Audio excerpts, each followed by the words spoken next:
हां. गोदावरी स्वच्छता अभियानाच्या माध्यमातून गंगाखेड नगरीचे सर्वसामान्य कुटुंबातील हे सर्व पर्यावरणाचे आणि नदीचे खरं तर हे लेकरच आहेत आणि गेल्या 5-10 वर्षापासून अतिशय चांगल्या पद्धतीनं गोदावरी स्वच्छता अभियानाच्या माध्यमातून जे काही प्लास्टिक कचरा असेल किंवा इतर जे काही गोदावरीचं वेगवेगळ्या पद्धतीचं जे प्रदूषण होत आहे त्या प्रदूषणाचं निराकरण करण्यासाठी ते प्रयत्न करत आहेत। नदीला आपण माता म्हणतो, जल हे जीवन आहे असं म्हणतो असतो, जल हे तो कल आहे, हे सगळ्या गोष्टी आपण पुस्तकामध्ये आपण ऐकलेल्या आहेत, वाचलेल्या आहेत।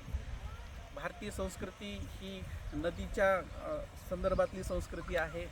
आज कुंभमेळा भारताच्या वेगवेगळ्या भागामध्ये होत असतो आणि कुंभमेळ्याचं वैशिष्ट्य हेच आहे की नदीला जपलं पाहिजे। नदी आपली माता आहे, नदी आपल्याला जगवती आहे। हे जरी खरं असलं तरी गोदावरीसह देशातल्या सगळ्या नद्या ह्या प्रदूषित झालेल्या आहेत आणि म्हणून भारत सरकार असो किंवा महाराष्ट्र सरकार असो, त्या विभागाचा पर्यावरण विभाग असो आणि या सगळ्या लोकांनी, या सगळ्या प्रशासनाने या संदर्भात एक टास्क रोडमॅप तयार करणं गरजेचं आहे आणि गोदावरी नदी स्वच्छतेच्या संदर्भात एक दीर्घकालीन रोडमॅप आपल्याला कसा करता येईल या दृष्टिकोनातून महाराष्ट्र सरकारने पुढाकार घेणं आवश्यक आहे। विशेष म्हणजे इथं येणारे हे जे सगळे जे लोक आहेत ते अतिशय सर्वसामान्य लोक आहेत।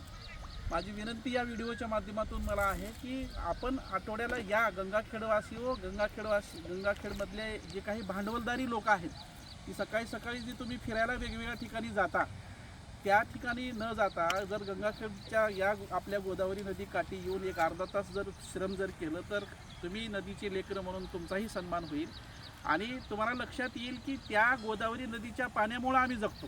पैसा हा माणसाला जगवत जरी असला तरी देखील जीवन जगण्यासाठी पाणी आवश्यक आहे। कमवणारे हे कमवत चाललेले आहेत, त्यांच्या डोक्यामध्ये फक्त कमाईच आहे आणि मग गंगाखेडच्या दुकानदारांनी रस्त्यावर टाकलेला कचरा मग ते नदीच्या माध्यमातून इकडं वाहून पावसाच्या माध्यमातून वाहून गंगाखेडच्या नदीमध्ये येत आहे आणि मग हे अप्रत्यक्षात ह्या सगळे जे कोण भांडवलदारी लोक आहेत त्यांची देखील ही कृपा आहे ही प्रदूषण करण्याची आणि मग त्याचं निराकरण करण्यासाठी जर आम्हाला थोडंसं जर अर्धा तास जर वेळ दिला तर काय बिघडलं आपल्याला। या एकदा बघा की हे सर्वसामान्य घरचे लेकरं कशा पद्धतीनं गोदावरी नदीचं जे प्रदूषण आहे त्याचं निराकरण करण्यासाठी प्रयत्न करत आहेत आणि जोपर्यंत ह्याच्यामध्ये भांडवलदार व्यक्ती येणार नाहीत तोपर्यंत आर्थिक बजेट ह्याला मिळणार नाही। त्या गावातल्या लोकांनी, भांडवलदार व्यक्तींनी जर समजा याच्यामध्ये पुढाकार जर घेतला तर आर्थिक बळ प्लस श्रम ह्या दोघांच्या संयुक्त उद्यमातून आपली गंगामाता ही स्वच्छ राहण्याच्या संदर्भात आणि गंगा मातेची जी नैसर्गिक जे अस्तित्व आहे ते टिकून ठेवण्याच्या संदर्भात आणि सगळ्यात महत्त्वाचं म्हणजे गेल्या कोट्यावधी वर्षापासून ज्या नदीला पाठीमागच्या लोकांनी स्वच्छ नदी म्हणून ठेवलेली आहे ती 21व्या शतकातल्या ह्या 2 दशकामध्ये आम्ही मात्र गटारगंगा म्हणून केलेली आहे। भविष्यातली जी काही आपलं जनरेशन आहे ती जनरेशन आपल्याला माफ करणार आहे का याही गोष्टीचा आम्हाला विचार करावा लागेल। केवळ आर्थिक बळ प्राप्त करणे म्हणजेच जीवन आहे असं नाही, तर आम्हाला या निसर्गामध्ये आमचा जन्म झालेला आहे आणि निसर्गामध्ये आम्हाला मरायचे आहे।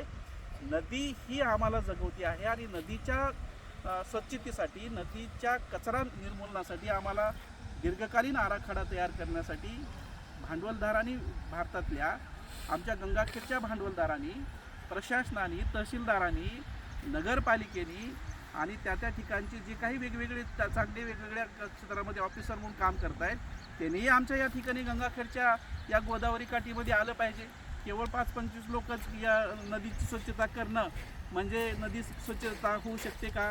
त्यासाठी आम्हाला दीर्घकालीन आराखडा करावा लागेल आणि सगळ्याची ती सामूहिक जबाबदारी आहे। माझी विनंती सगळ्यांना अशी आहे की या निमित्तानं हे जे मॉडेल तयार केलेलं आहे हे एक ठिकाणचं आहे, अशी वेगवेगळ्या ठिकाणी अशा पद्धतीचा कचरा त्यांनी एकट्ठा केलेला आहे आणि तुम्ही हे करण्यासाठी तुम्ही यावा अशी विनंती गोदावरी स्वच्छता अभियानाच्या माध्यमातून आम्ही सर्वजण करत आहोत। धन्यवाद। जय